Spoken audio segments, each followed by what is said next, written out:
Chapter 1. The Ring at Dusk.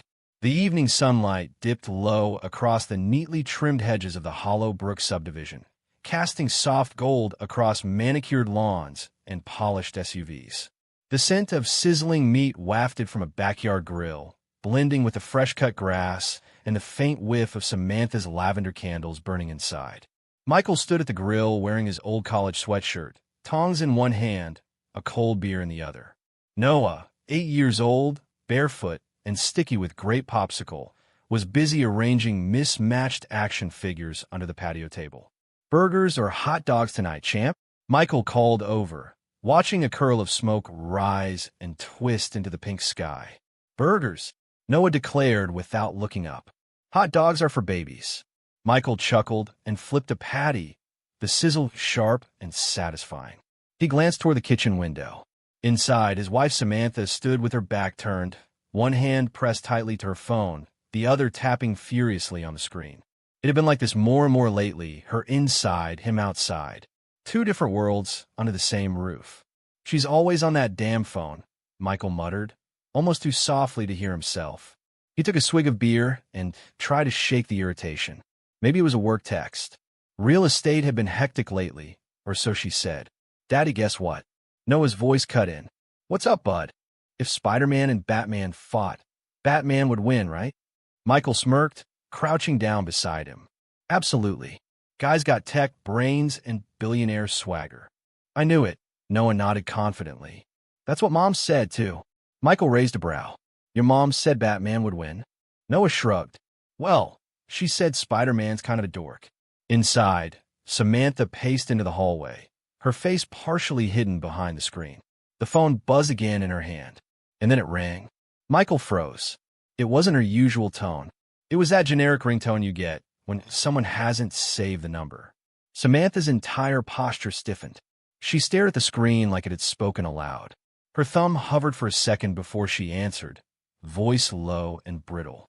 "It's work," she said quickly, glancing out toward the backyard. Michael caught her eyes for a second before she turned away.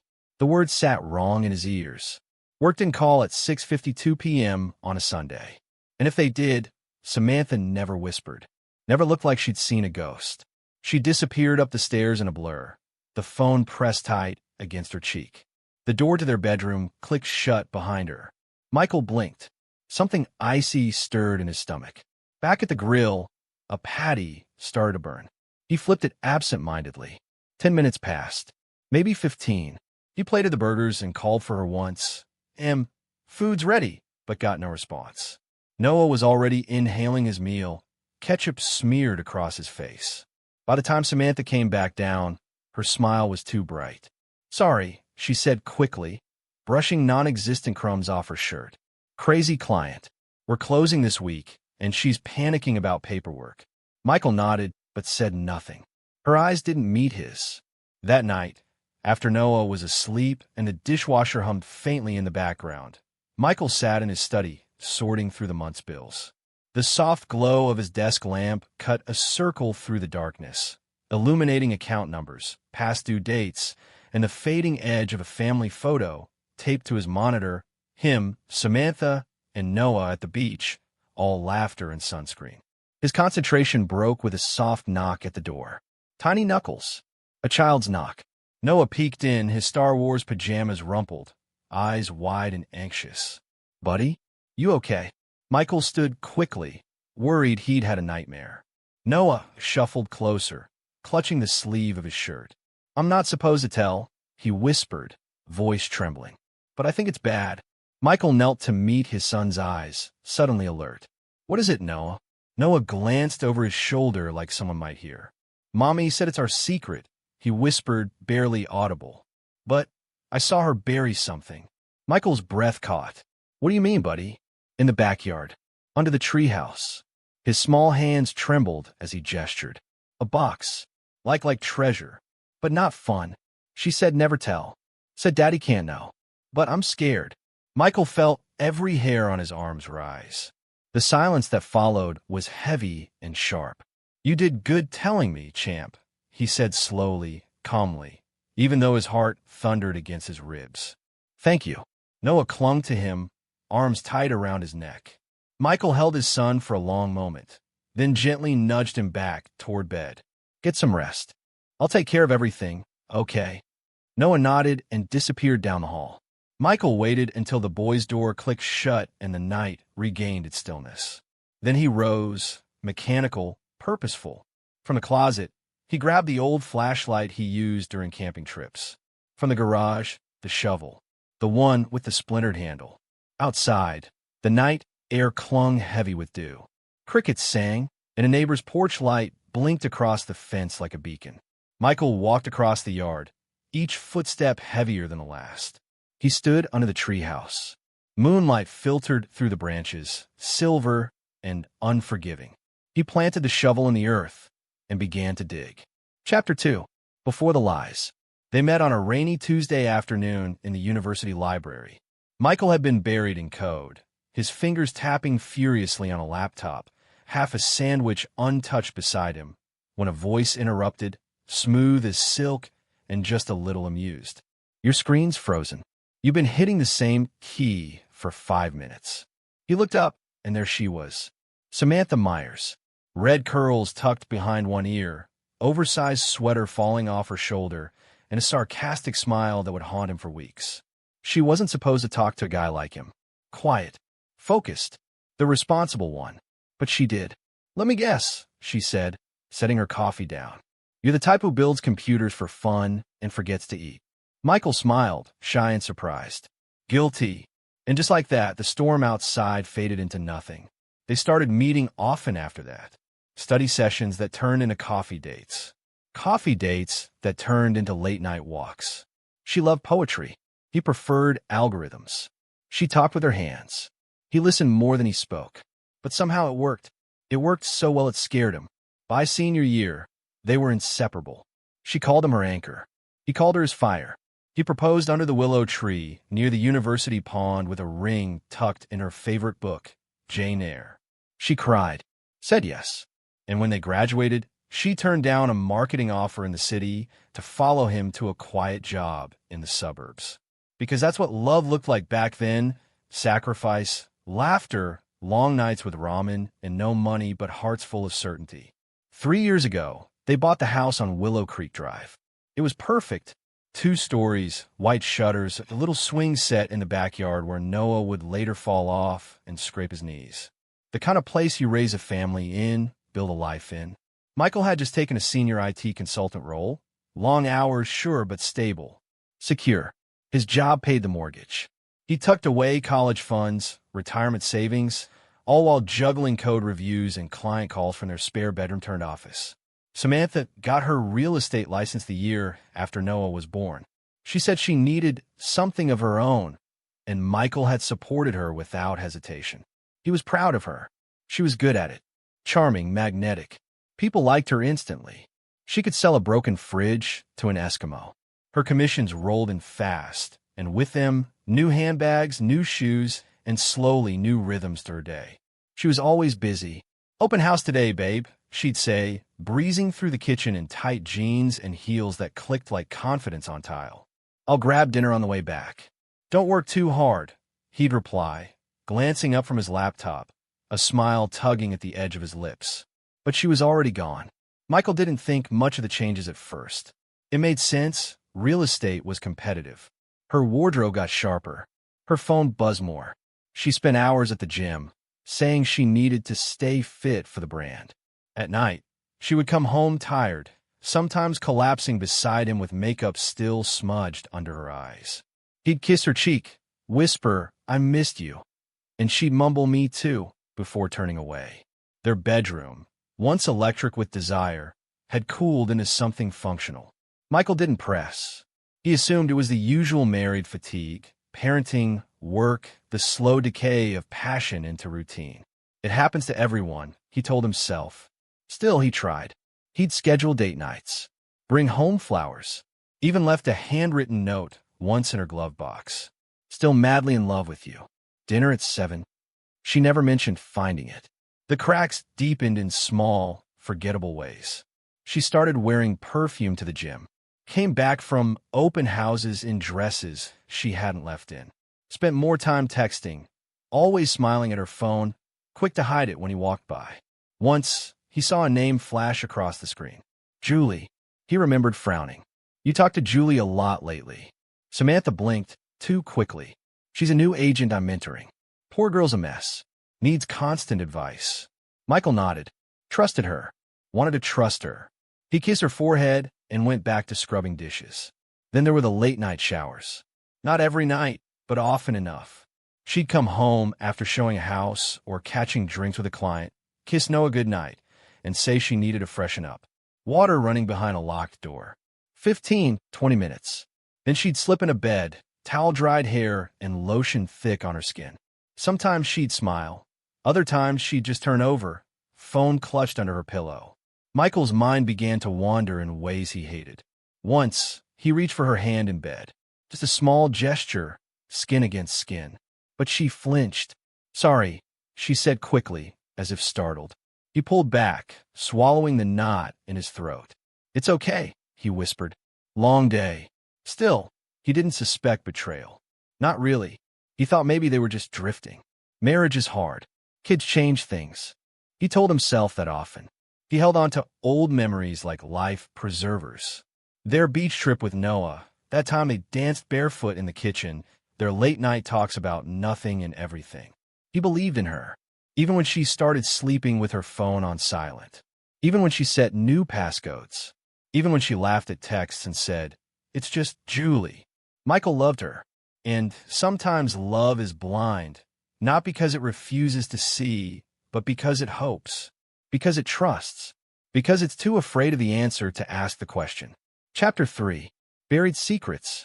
Michael's boots sunk slightly into the damp grass as he stepped away from the porch, flashlight in one hand, shovel in the other. The beam of light jittered across the yard, slicing through the darkness like a scalpel. His breath fogged in the cool night air, rhythmic and shallow. The silence pressed against his ears like a vacuum, the chirping crickets too calm for the storm rising inside him. Daddy, Mommy buried a box in the backyard. She said, I can't tell you ever. The words still echoed, sticky and surreal. Noah had said them in a whisper, eyes wide, voice trembling like he was confessing to stealing candy. But Michael had seen something deeper in his son's eyes, fear, confusion, guilt that didn't belong on an 8-year-old's face. He stopped in front of the treehouse. The structure stood tall and proud, still glowing faintly with Noah's string lights shaped like stars. Michael's throat tightened. He had built it with his own hands. Every nail, every beam, it was a piece of him. And now, beneath it, something waited. He jammed the shovel into the dirt. The first few thrusts were awkward, his hands stiff, heart racing. He kept glancing back at the house, half expecting Samantha to flick on a light or appear at the back door, asking what he was doing. But the windows remained dark, blinds drawn. 12 inches down, the shovel struck something solid. Thunk! Michael froze. His mouth went dry. He dropped to his knees, clawing at the soil. The flashlight beam flickered as he unearthed the edges of a rectangular object, black, plastic sealed tight.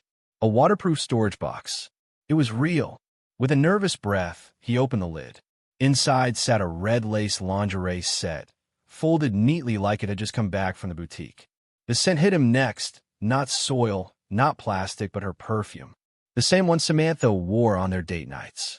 The one that clung to her collar when she came home late. His eyes dropped to the next item. A burner phone. Cheap. Cracked screen. Burnt orange casing. Next, paper receipts, foreign hotels. He unfolded one with trembling fingers. The Soñador Hotel, Cancun, Mexico. 2 nights. King Suite. Room service, 3 orders. The dates didn't make sense at first. Then he remembered Samantha's girls' trip. She'd said it was just her and Julie. But it wasn't, was it? His stomach twisted as he flipped to the next receipt. Chicago. Then Denver. All on weekends she claimed were open houses or business meetings. Michael's hands dug deeper, hitting a bundle of glossy paper. Photos. The first one took the air from his lungs. Samantha, smiling, in a mirror selfie, wearing nothing but the same red lace panties in the box. Her lips were parted, her eyes sultry. Behind her on the hotel bed was a man. Michael's hands clenched involuntarily. Jason. It felt like falling off a cliff. There he was, shirtless, smirking, unmistakably relaxed in the background. His tattoo, the same one on his left shoulder from the gym.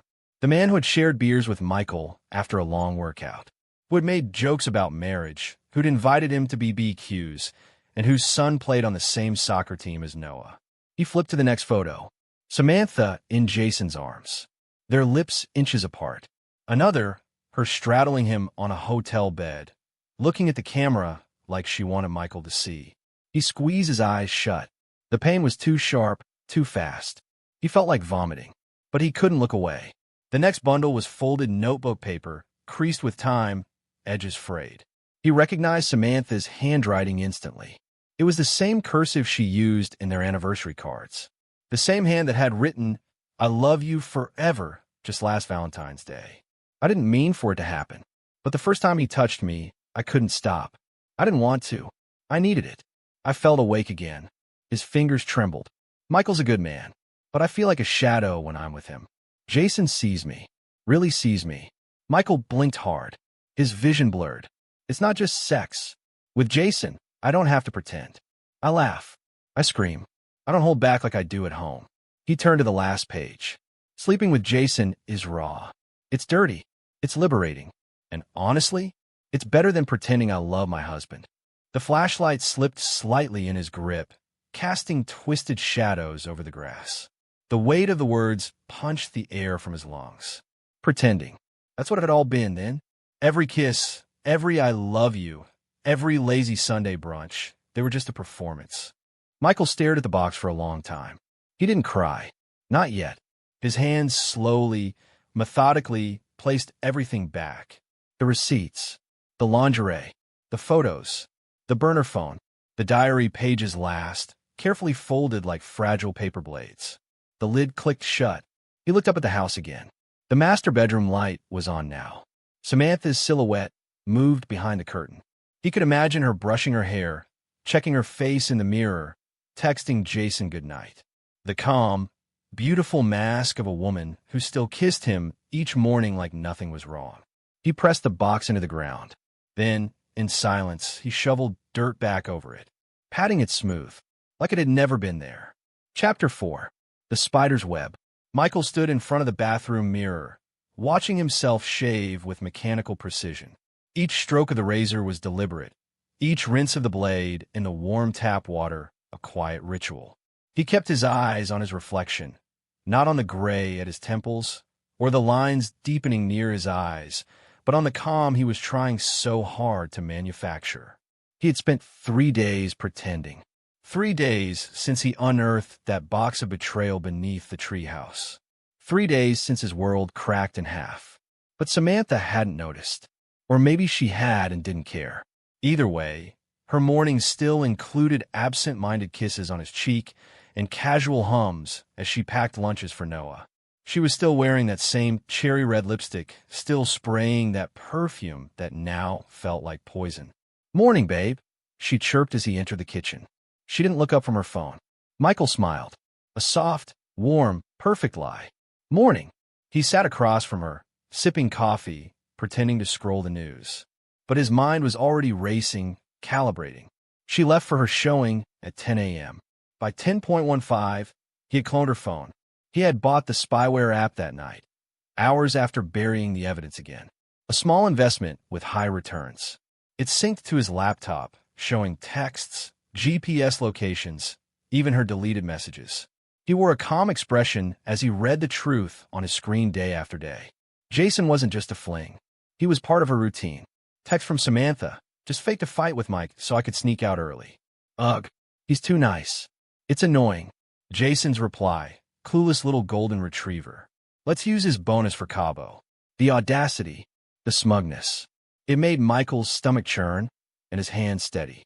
That evening, Michael knocked on Jason's garage door. "Yo, Mike." Jason grinned, wiping grease from his hands. He was working on that same Mustang he always bragged about. Michael returned the smile. "Thought I'd swing by. Brought beer." "Dude, that's what I'm talking about." They sat, cracked open 2 cold ones, and laughed over football and work stories. Michael listened, nodded, asked thoughtful questions. He became Jason's buddy again. All the while, his eyes traced the way Jason's phone lit up. He noted how Jason chuckled when it buzzed, texting under the table like a teenager. Michael even joked, "Hot date." Jason winked. "Maybe." Michael grinned. "Hope she's worth it." Inside, he was burning. 2 days later, Michael added a second piece to his quiet trap. That night, once Samantha fell asleep, he crept out again to the backyard. The shovel slid easily into the loosened earth. He lifted the lid of the box and slipped a GPS tracker onto the lingerie. A tiny, silent observer. He buried it again and waited. The next morning, over breakfast, Samantha hummed a pop tune as she stirred cream into her coffee. Her phone lit up, and Michael didn't even have to look. He already knew. He'd seen the message that arrived at 6:23 a.m. Jason, "Can't wait to have you again. Last night still in my head. Samantha, I dreamt about your hands." He didn't even notice I came home late. Michael took another bite of eggs, smiling. "Can you pick Noah up after school today?" she asked casually. "I might have a showing run late." "Of course," he said, tone light. "Anything you need." Samantha leaned over and kissed his cheek. "You're the best." He didn't flinch. Later that night, as Noah sat at the dining table coloring a Tyrannosaurus in green crayon, Michael watched his son carefully. The boy's brow furrowed in concentration, tongue poking slightly out of his mouth. He was always like this, quiet, focused, sweet. Then, out of nowhere, Noah looked up and asked, "Daddy?" Michael blinked. "Yeah, buddy. Why don't you smile anymore?" Michael froze. The crayon in his hand broke. Noah looked at him with soft confusion, his innocence like a dagger straight to the chest. I do smile," Michael said, clearing his throat. "No, you smile with your mouth, but not with your eyes." The words were simple, honest. They shattered him. Michael reached out and tousled Noah's hair. "I guess I'm just tired lately. Is it 'cause mommy works too much?" He hesitated. "Something like that." Noah tilted his head. "Did I do something wrong?" Michael's voice caught in his throat. "No, bud. Not even close." That night, after tucking Noah in and kissing his forehead, Michael sat in the garage with his laptop. The tracker showed that the box had been dug up. Samantha had gone back to it. The time matched her supposed late showing. She had dug it up, maybe to relive the rush, maybe to feel close to Jason, maybe just to touch the lies and smile at her own brilliance. Whatever it was, Michael now knew she still needed it. That box was her shrine to the fantasy life she had built behind his back. And now it was bait. He leaned back in the chair, staring at the blinking dot on the screen. A tiny red blip in the dirt. The spider had set his web, and now the flies would dance. Chapter 5. The Temptation Game. Samantha laughed, high, breathy, wicked. Her lips brushed against Jason's ear as she whispered in the darkness of his car, parked just beyond the grocery store where no one would notice them. "He's not even a man anymore," she purred. "Just a wallet with legs." Jason grinned, pulling her into his lap. "Then let me remind you what a real man feels like." They kissed, greedy and reckless, his hand slipping beneath her coat as she giggled against his lips. Her phone buzzed once. It was a text from Michael. "Need anything from the store, Em?" She smirked, then typed back. "All good. Just heading home. Love you." Jason chuckled. "God, you're evil." She winked. "No, I'm bored." Back at home, Michael stood by the kitchen counter, watching the bubbles in his soda fizz and die. His fingers hovered over the tablet in front of him, the synced feed from the mini security cam he had installed under the porch light, playing in grainy silence. Samantha had lied again. The tracker said she was 2 blocks away, and the camera at the back of the house? Empty driveway. He breathed in. Slow. Controlled. Every text. Every call. Every shared location ping. He logged it all into a neat, encrypted folder on his hard drive labeled Audit Logs. No one would look twice. She was brazen. Careless. Proud, even. He had dozens of screenshots now. Photos of Jason's truck idling on their street at night. Messages like, "Can't wait till he's out of the picture," and "Imagine selling the house and living together with his money, lol." Every word pierced deeper. But Michael didn't shout. He didn't cry. He documented. Days later, at work, Michael sat in the corner booth of the break room, nursing black coffee as his laptop softly dinged. Another auto-sync from Samantha's burner. More filth. More betrayal. The same moans typed into texts. The same arrogance. Melissa slid into the seat across from him, twirling a red pen between her fingers. "You always look like you're solving the world's problems," she said, sipping her smoothie. "What is it today? Global warming or just angry emails?" He blinked, closed the screen casually. "Just noise." Melissa tilted her head. Her eyes lingered. "You always wear that same quiet armor. Stoic. Mysterious. But something about you feels heavy lately."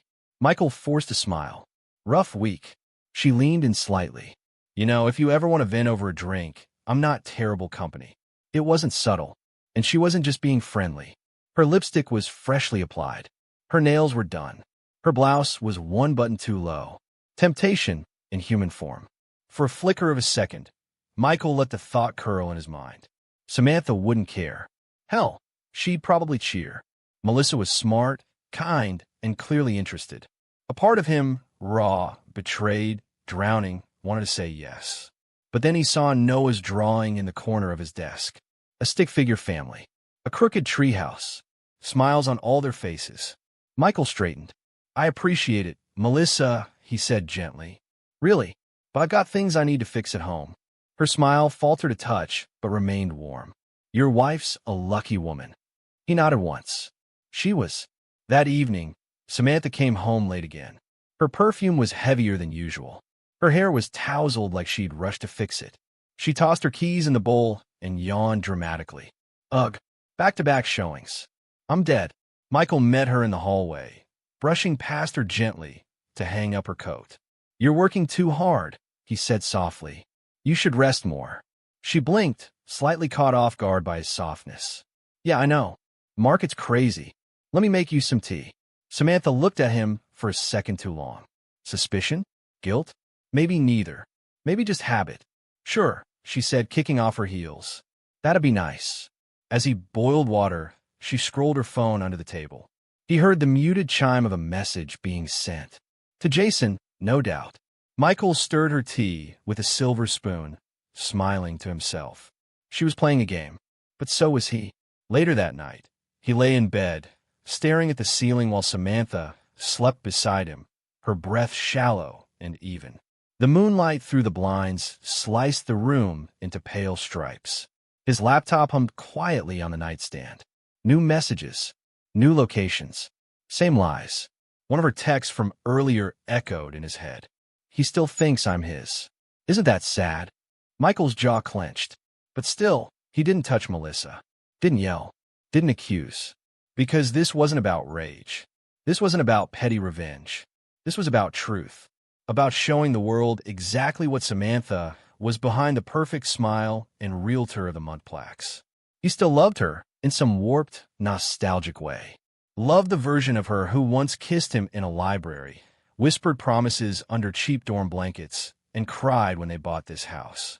But that Samantha was gone, and the woman sleeping beside him now, she didn't deserve an explosion. She deserved to be seen. Chapter 6. The Birthday Setup. The evening air buzzed with low laughter and the clinking of glasses.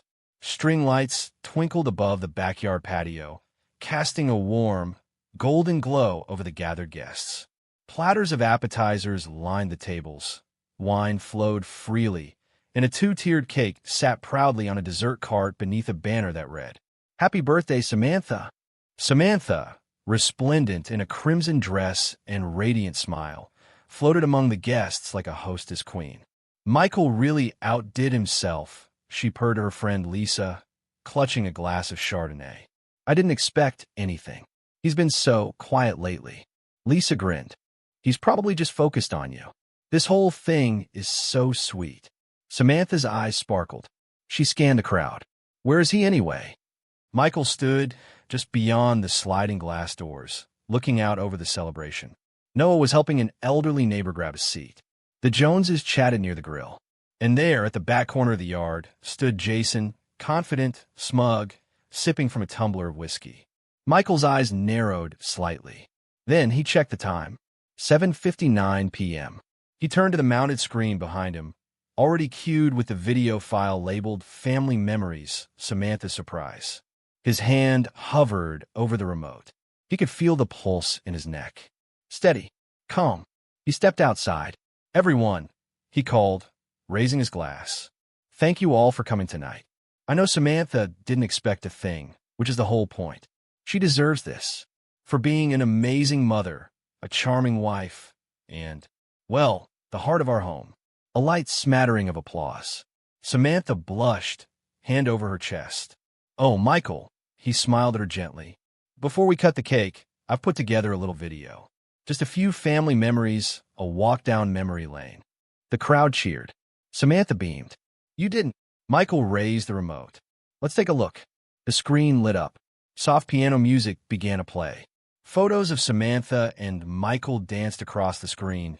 Wedding day, hospital room with baby Noah, vacation in the mountains. The crowd cooed and laughed. Samantha dabbed her eyes, smiling wistfully. Then the music shifted. The photos slowed. The next image appeared and didn't fade. Samantha, in a hotel room mirror. Naked, taking a selfie. A ripple of silence cut through the air. The photo changed. Another shot, Samantha in red lingerie. Kneeling on a bed not theirs. A quiet gasp. Another, Samantha and Jason, naked, tangled, grinning. His face clearly visible. Her hand on his chest. A timestamp flashing beneath. The music stopped. The video began to play raw footage, grainy, time-stamped security clips. Jason slipping into the house through the back gate. Samantha leaving the house at 11:38 p.m. in a trench coat, entering his car. On-screen text messages flashed. Samantha, he's still clueless. We should use his bonus for Cabo. Jason, let's celebrate your birthday early at my place. I'll bring the cake winking-faced. Samantha, my were those heels he bought me for you. Gasps erupted. Wait, what is this? Lisa muttered, clutching her chest. Jason's smile faltered. Samantha's glass shattered on the ground. Michael, what the hell is this? She stepped forward, her heels clicking like daggers on the stone tiles. Turn it off. Turn it off right now. But the video kept playing diary pages now. Pages written in Samantha's unmistakable handwriting, photographed one by one. Being with Jason is liberating, raw, better than pretending to love Michael. Sometimes I look at Michael and feel nothing. He's furniture now, useful but lifeless. I think I'd rather die than kiss him again. The screen went black. Silence fell over the backyard like a hammer. Samantha stood frozen in the center of the patio, eyes wide, trembling. You bastard. You hacked my phone. You violated my privacy. Michael stared at her. Calm. Cold. No. You violated our marriage. She screamed and flung her wine glass, red liquid splattering across the grass. You're sick. Michael didn't flinch. Then a sharp, new voice cut through the chaos. What the hell is going on? Jason's face went white. From the side gate stepped in Caroline, his wife. Her eyes bounced between the screen, Samantha's pale face, and Jason, who looked like someone had punched him in the stomach. Wait, this isn't what it looks like, Jason stammered. But Caroline was already striding forward. Not what it looks like, she snapped. That's you. Naked. With her. My son watches cartoons on that iPad, and now it's flashing your bare ass. Samantha grabbed her purse, face red with fury. You bastard. You set me up. Michael looked at her without blinking. No, Samantha. You set yourself up. I just handed you the mirror. Gasps. Shouts. Guests rising from their chairs. Whispers raced across the patio like fire across dry grass. Samantha's mask shattered. And then, Chapter 7. The twist. The echoes of Samantha's humiliation still hung in the air. Most guests had fled the backyard birthday party in a fog of shock and gossip. Caroline had left in tears, dragging Jason behind her, screaming threats about divorce lawyers and custody battles. Broken glasses littered the patio, and the birthday banner flapped in the wind like a mocking flag. Michael stood alone in the kitchen now, rinsing his hands at the sink. The cool water did little to numb the adrenaline still coursing through him. His phone buzzed, another message from a coworker. Dude, that video wild. You good?" He didn't respond. Behind him, he heard footsteps. Deliberate. Familiar. Samantha entered the kitchen with mascara streaked across her face. The red of her dress deepened with sweat and rage. She wasn't crying anymore. Her face was controlled now. Strategic. "You really thought that was gonna end me, huh?" she said, voice low but steady. Michael didn't turn. "I didn't have to end you. You did that yourself." Samantha walked to the island and dropped something on the granite with a soft thud. A small, black USB. Michael finally turned. She smiled coldly. "You're not the only one who documents things." He frowned. "What is that?" "My insurance." She leaned against the counter like she owned the room again. "Clips. Audio. Video. Of you yelling. Of you slamming things. Breaking down." Michael's eyes narrowed. "You mean the night I found out my wife was cheating on me?" "Doesn't matter," she said almost sweetly. "Context is subjective, especially in court."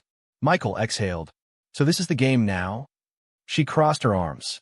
"You humiliated me in front of everyone we know. You played your little power move, and now it's my turn." "No remorse," he said, almost to himself. "No apology. Just war." Samantha stepped closer. "Do you remember last March? That night Noah spilled juice on your laptop, and you screamed so loud he cried?" "I do. And guess what? I had the baby monitor on in the kitchen." Michael stared at her in disbelief. She smiled wider. "I've got enough evidence to build a story. A good one." Michael Reynolds, unstable, volatile, emotionally abusive. "I just filed the formal report this morning." "You filed it?" The doorbell rang. They both froze. Michael moved first, walking slowly to the front door. He opened it. Two officers stood on the porch. "Mr. Reynolds?" one asked, hand already hovering near his belt. "We need to speak with you. There's been a claim of domestic harassment and potential endangerment." Samantha's voice rang out behind him, perfectly trembling. "Officers, I'm just scared. I didn't want to do this, but he's not well." Michael turned, eyes wide with fury. "You planned this. Before the party. Before the video." She sniffled. "I thought maybe if I kept it quiet, things would improve. But he's been paranoid. Recording me. Hacking into my things. I didn't feel safe." Michael laughed bitterly. "This is insane." The taller officer raised a hand. "Sir, we need you to calm down." Michael's jaw locked. "She's the one cheating. I've got proof. Videos. Messages." "We're not here to determine guilt," the second officer said.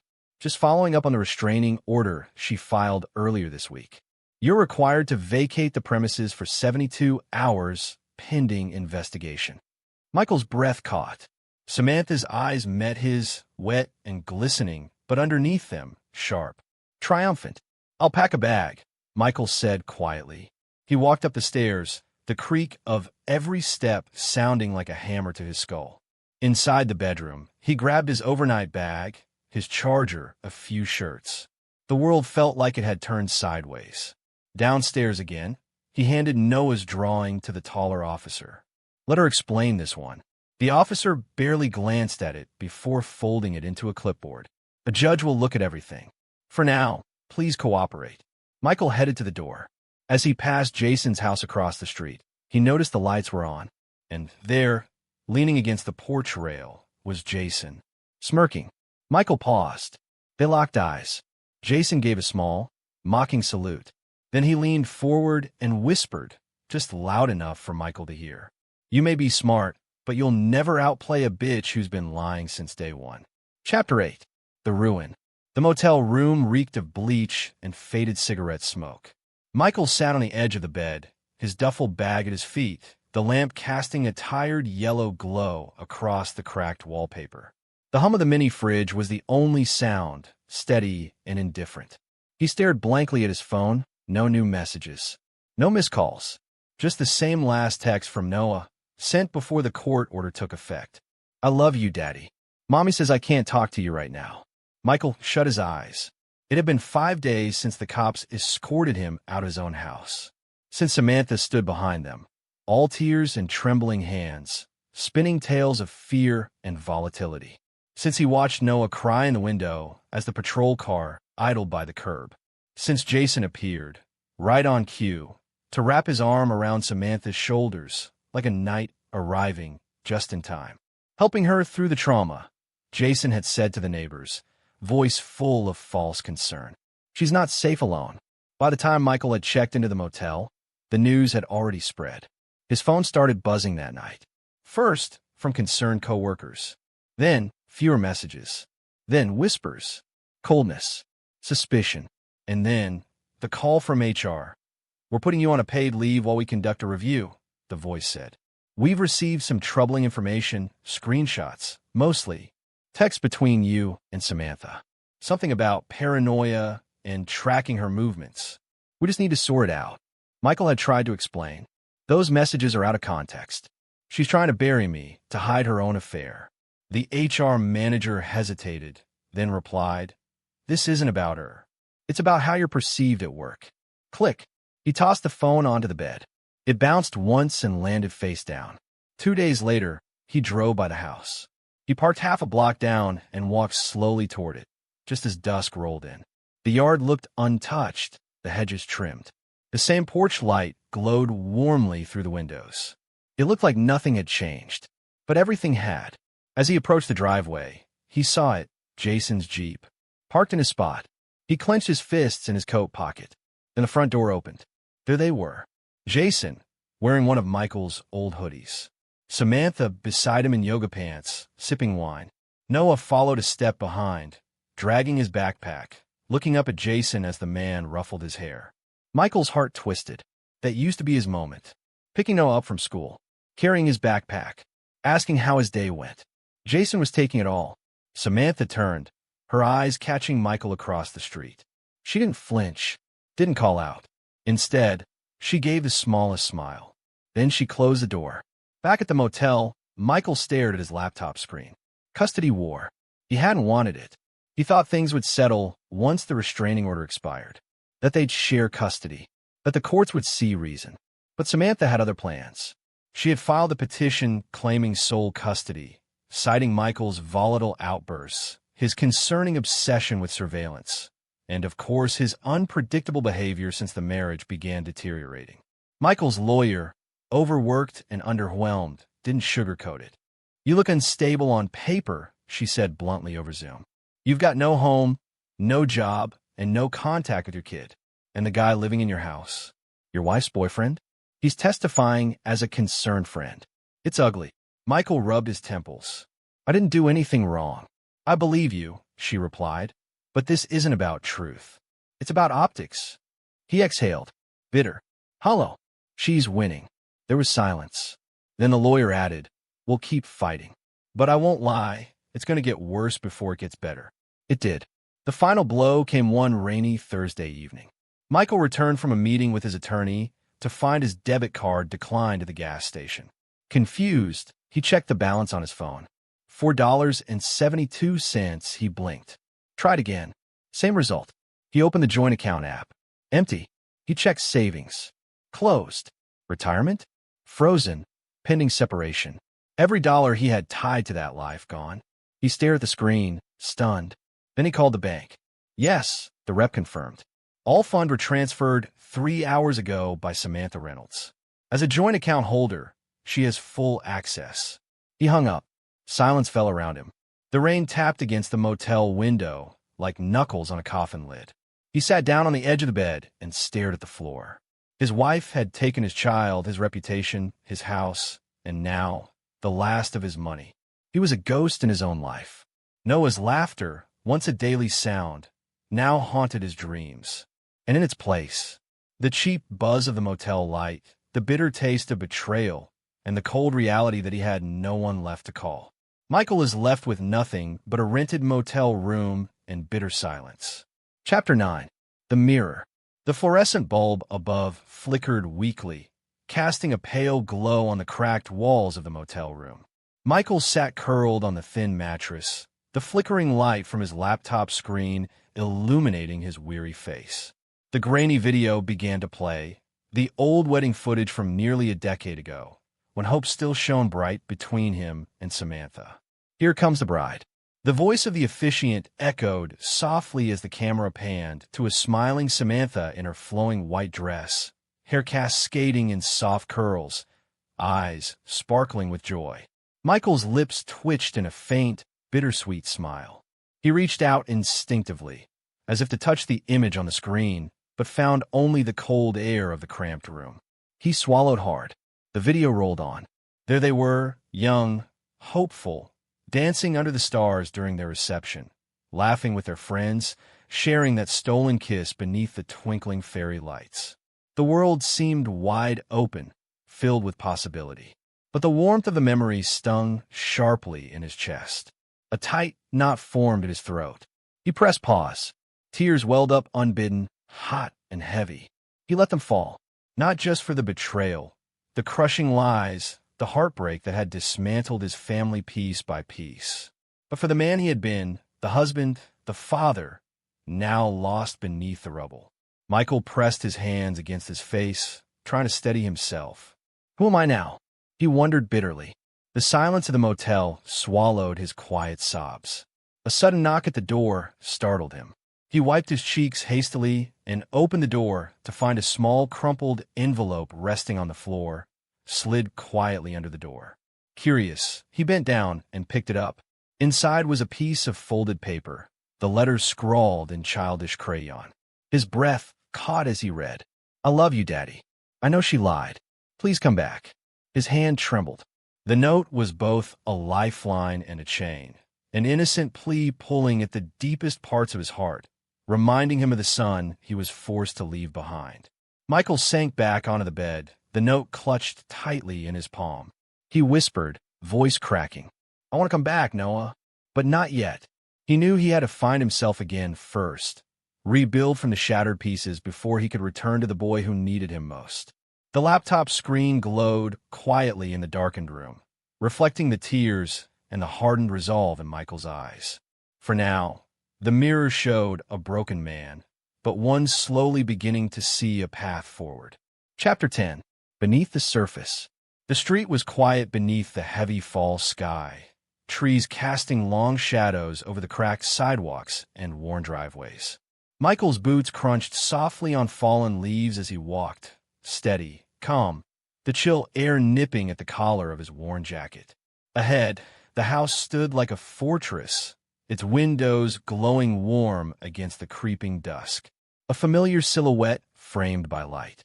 The place he had once called home. The house smelled of fresh paint and memories, memories now soaked in bitter betrayal. Michael paused just past the cracked white picket fence, heart hammering but face unreadable. Inside, laughter drifted out, easy and careless. He listened, clinking glasses. Samantha's voice, high and triumphant. And to us, she toasted, lifting a wine glass, eyes bright with cruel victory. Beside her, Jason smirked, the self-satisfied grin of a man who knows he has won far more than just a game. Michael's jaw clenched. He could almost see the way Jason's fingers tapped arrogantly against the glass, the way Samantha's eyes sparkled with unrepentant delight. His son's laughter echoed somewhere in the background, distant but unmistakably joyful. Michael's hand brushed the chipped paint on the fence post. A ghost in a house filled with ghosts.